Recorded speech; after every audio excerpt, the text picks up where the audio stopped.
Наконец-то у меня есть travel монитор брендовый с OLED дисплеем, с режимом Energy Pass-Through, с соответствием цветов дельта меньше 2, чтобы вы понимали, те, кто занимается цветокором, монтажом видео, те знают, о чем я говорю. И это все легенькое в алюминиевом корпусе.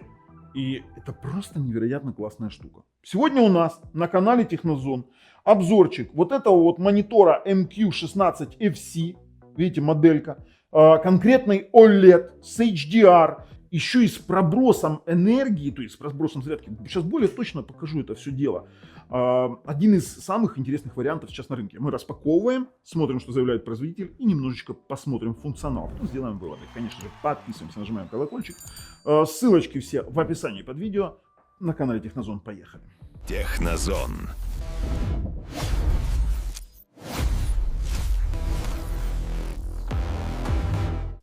Ну, смотрим. Asus ZenScreen OLED, портативчик. Здесь у нас ничего интересного нет. Давайте сразу же вскрывать. У нас есть... А где монитор? Монитора нет. Шучу, он снизу. У нас есть вот такая вот сумочка для него, для перевозки. Это прям вообще топ, я вам скажу. У нас есть тряпочка для протирки. Вот это в портативных мониторах я вижу впервые. Я вам серьезно говорю, вот за это прям, Asus, спасибо. Хорошо. Кабель питания, кабель HDMI. На мини-HDMI, да ладно. У нас есть блок питания обыкновенный, вот такой вот. А смотрите, как они четко сделали блок питания. Смотрите. Например, вот европейская версия. Вскрыли. У вас вы можете путешествовать с разными переходниками и в разных частях света, грубо говоря, использовать разный переходничок. Смотрите, вот так вот. Раз и все. И у вас вот евровилочка. Надо вот такую англичку поставили. Надо. Ага. А вот это вот. Нет, а вот это у нас, знаешь что? Это под кронштейн, кстати. Это под кронштейн. Слушай, комплект прям топовый. А теперь сам мониторчик. Смотри. Сам монитор. Вы посмотри на него, на этот мониторчик. Опа. Смотри, какая прелесть. Во-первых, сзади это полный металл. Смотрите, у нас вот такая вот откидная крышечка. Видели? Это металл. Это металл.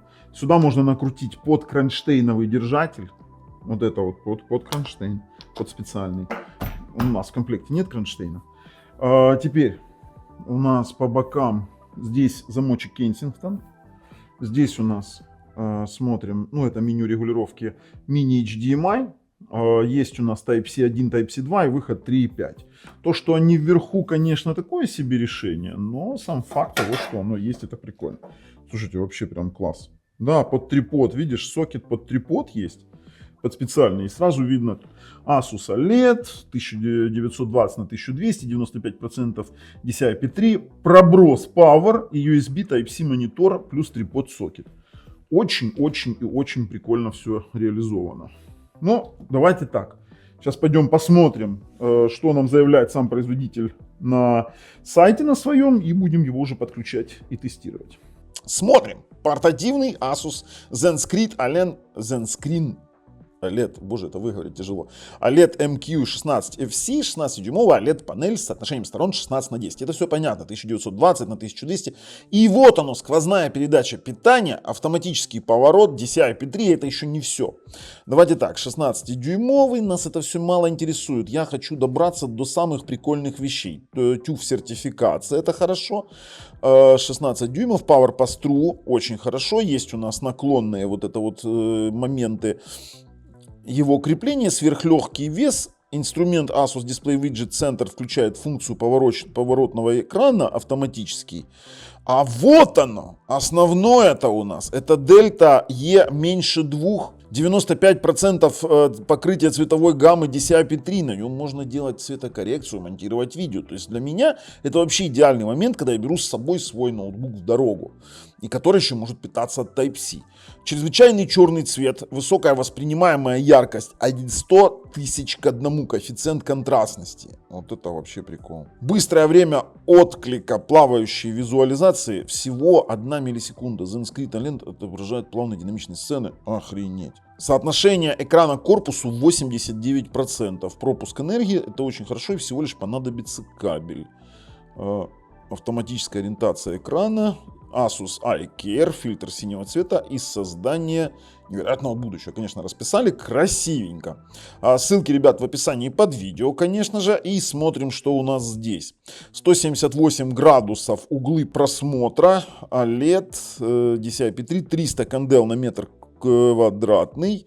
Контраст у нас HDR 100 миллионов к 1, а типичный 10 тысяч к 1, 16,7 миллионов цветов, это значит он 8-битный, либо 6 бит плюс FRC, 60 Гц refresh rate, и что у нас тут еще? Splendid технология, температуры, но это уже дальше мы посмотрим. HDCP, даже есть поддержка HDCP 1.4, без спикеров, а все остальное мы уже с вами видели. Ладно, пошли тестировать вживую. А вот теперь самое интересное, это функции вот этого вот монитора. Смотрите, вы видите здесь два USB Type-C. Вы думаете, одно из них питание? Да, но это питание компьютера. Это называется Power Pass-Through.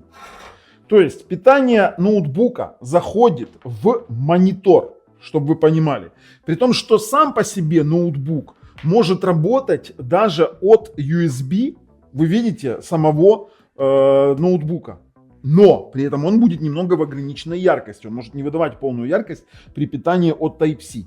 Но при этом он может, смотрите, вы включаете в него питание ноутбука и показывай, смотрите, раз.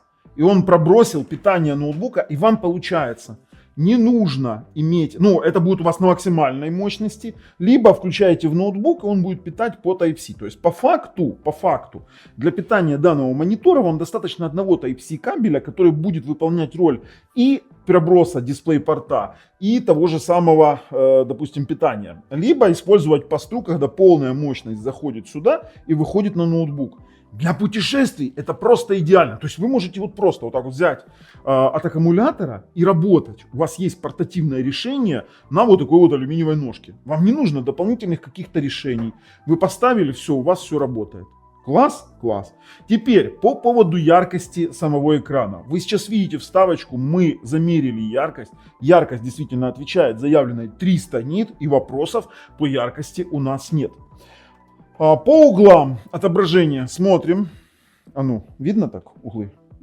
Да? По углам отображения я охотно верю, что здесь 178 заявленных градусов обзора. И тут как бы вопросов тоже нет.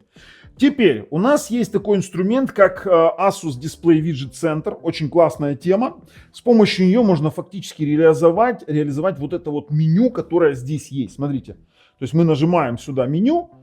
И вот это все меню по факту у нас отображается здесь. То есть вы видите, да, сейчас стандартный режим, sRGB режим и все остальное. Все это можно включать именно в самом Asus Display Widget Center. При том, что через дисплей Asus Widget Center есть у нас автоматический переворот. Вот смотрите, если мы ставим вращение авто, то этот монитор, так как его можно закрепить на трипод, вы можете просто-напросто поставить, и он у вас будет переворачиваться автоматически. Смотрите. Раз, у вас автоматом. Вы его перевернули на триподе. Раз, и у вас он перевернулся в формат 16, здесь 16 на 10. Здесь не 16 на 9, а 16 на 10. При том, что, смотрите, в чем фишка. Насколько классное у нас качество отображения. Дело в том, что и тот мониторы OLED. То есть вот это вот оба OLED дисплея, которые стоят рядом. Вот этот вот прям, вот он очень классный. Во-первых, он чуть больше, да, и в паре с ноутбуком он дает более интересный такой опыт у нас работы с двумя OLED-дисплеями. При том, что можно для него включить HDR. Есть поддержка HDR, смотрите, для этого монитора. Во-первых, у нас 1920 на 1200. Мы можем включить HDR, смотрите.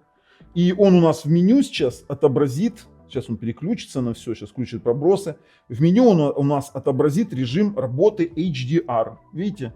Refresh rate 60 Гц. То есть с этим вопросов нет. При том, что мы можем здесь включить, например, тот же самый контент HDR, и он декодирует и позволяет декодировать и выводить сюда HDR-контент. Так как я создавал вот эти тестовые ролики, сам снимал, то я вам могу сказать, что это очень близко. Здесь нет пересвета, он очень классно работает с HDR, потому что если неправильно декодирует HDR, то в том месте у нас была бы точка засвета. То есть это специальный тестовый ролик для телевизоров, для ТВ-боксов. Это я его конкретно снимал с такой вот целью интересной. То есть он работает еще и с HDR. Ну и смотрите, опять же, углы обзора, да? Углы обзора, но вот прям понятнее, да? Да. Прям хорошо. Поиграть. Конечно, поиграть можно. При этом задержка настолько маленькая, что и даже проверять не стоит. То есть заявленные 1 миллисекунда я очень охотно верю. Ну, тут еще есть задержка самого геймпада, самой консоли и все остальное. Самой панели там фактически ничего другого нет. Если ставить игровой режим, то вообще будет отлично.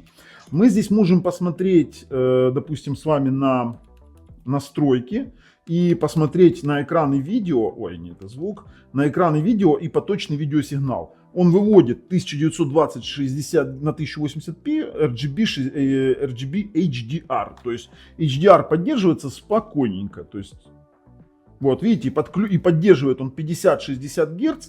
И поддерживает и без HDR, и с HDR 50-60 Гц. HDR поддерживается, не поддерживается VRR. Все это информация для подключенного устройства. Поэтому играть очень даже можно. Поэтому в этом моменте мне он очень сильно понравился. Давайте отключим HDR для того, чтобы мы могли с вами посмотреть все полные настройки, чтобы он активировал. Вы поняли, есть у нас вот такой вот виджет-центр для полного управления и мультискрином, и клавишей быстрого доступа. Есть App Tweaker, настройки системы, но нас это все мало интересует. Давайте посмотрим, что у нас здесь в настройках доступно. Во-первых, у нас само по себе меню включает там раздел Splendid, где повторяет все то же самое. Стандартный режим, смотрите, как оно меняется, sRGB, M-Model режим, пейзажный режим, театральный, игровой, режим чтения, режим темной комнаты и пользовательский. В пользовательском мы сможем с вами регулировать в разделе цвет различные настройки. Ну, давайте выйдем изначально сюда. Есть у нас Eye Care, где у нас есть фильтр синего цвета по уровням. Это для того, чтобы избежать усталости глаз. Классная тема, кстати. Есть усиление цвета. Видите, красный, зеленый, желтый, либо синий. Теперь регулировка изображения по яркости, по контрасту, по резкости, смотрите, и у нас можно выбирать формат экрана 16:9, либо его сделать обрезочку 16:10, либо сделать обрезку 16:9. То есть будут черные полосы. Некоторым бывает нужно именно подгонять под формат, например, какие-то документы, либо медиафайлы. Поэтому этот формат, он обязателен для исполнения в такого рода мониторах. Теперь по регулировке цвета. Можно регулировать насыщенность, гамму, насыщенность в некоторых моментах, гамму, цветовое пространство. У нас может быть sRGB, DCI-P3, либо широкая гамма цветов. И цветовой режим. Мы с вами можем включать холодный, M-Model, теплый, либо пользовательский. Тоже можем регулировать красный. Вот видите, RGB это красный, зеленый, либо синенький. Также у нас есть выбор входа. Конечно же, поддерживается USB C1, C2 и HDMI. И есть у нас вот в параметрах тут уже совсем все интересно. У нас есть автоповорот. Ну, конечно же, при работе с вот этим вот приложением Asus Display Widget. OLED Care, защита экрана от выгорания, он будет немного смещать по пикселям, то есть от статического. Есть звук, но звук здесь представлен тем, что здесь нет колонок, но есть 3.5 выход. То есть ты можешь включить сюда наушники, и у тебя будет выход 3.5 под звук. Есть Quick Fit, это, смотрите, классная тема. Объясню. Например, вам надо редактировать какое-то письмо, либо какое-то этот. У вас есть различные параметры, различные полосы. Видите, у нас есть letter, есть различные размеры. Вы просто-напросто вмещаете. Это реальные размеры по соотношению к монитору. Вы можете документ отредактировать в реальном размере. Это классная тема на самом-то деле. Настройка питания. Сейчас. Очень удобное, кстати, колесо. Режим производительность, либо режим энергосбережения. Настройка меню. Есть время отображения меню, прозрачность. И есть у нас язык. Язык есть русский, есть украинский, есть огромное количество разных международных языков. И есть индикатор питания и ключ замка питания. Блокировка кнопки, информация, конечно же. Как мы видим, видите, моделька наша. 8-битная матрица, как я и говорил, RGB. полный у нас HDMI, сейчас режим SDR, есть USB charging и версия самой прошивки. Можно сбросить монитор. В принципе, у нас разметка осталась, надо ее выключить. В принципе, в качестве резюме скажу так. У меня еще никогда не было OLED переносного экрана, именно качественного брендового OLED переносного экрана. Мы не говорим сейчас про китайщину, которые там могут написать OLED, а там черт знает что, которое выгорит быстро. Потому что здесь есть и Asus Keyer для OLED, который не выгорает по факту. У меня вот этот вот ноутбук OLED тоже точно с таким же Asus Keyer работает 2 года. Почти 2 года экран просто вот как из магазина. При этом очень хорошая цветопередача. У нас есть Delta E2, да, по сути, меньше, чем Delta E2 соответствие цветов. То есть он подходит для работы с графикой, с цветокоррекцией. Хорошая яркость для такого маленького монитора 300 нит. То есть по факту вы же находитесь возле него. Обычно вам нужно повышать яркость при удалении от объекта, допустим, отображения. То есть от монитора, от телевизора. Чтобы вы понимали, у телевизоров, например, какого-то бюджетного класса 250 нит яркость. А здесь 300 нит у монитора, при этом еще и OLED, у которого контраст в режиме HDR 100 миллионов к 1. Удобная подставка с изменяемым углом и, конечно же, классно, что он очень легкий. Во-первых, он крепкий из-за алюминия, то есть вы его закинули в чехольчик и взяли с собой. То есть это одно из лучших на рынке сейчас мобильных решений. Да, цена, возможно, не такая там ультрабюджетная, но, извините меня, хорошая вещь должна нормально стоить, потому что иначе хорошие вещи производить не будут. Все, ребят, мои рекомендации есть. Классный, класснючий монитор. А с вами был Бабл на канале Технозон. Пока.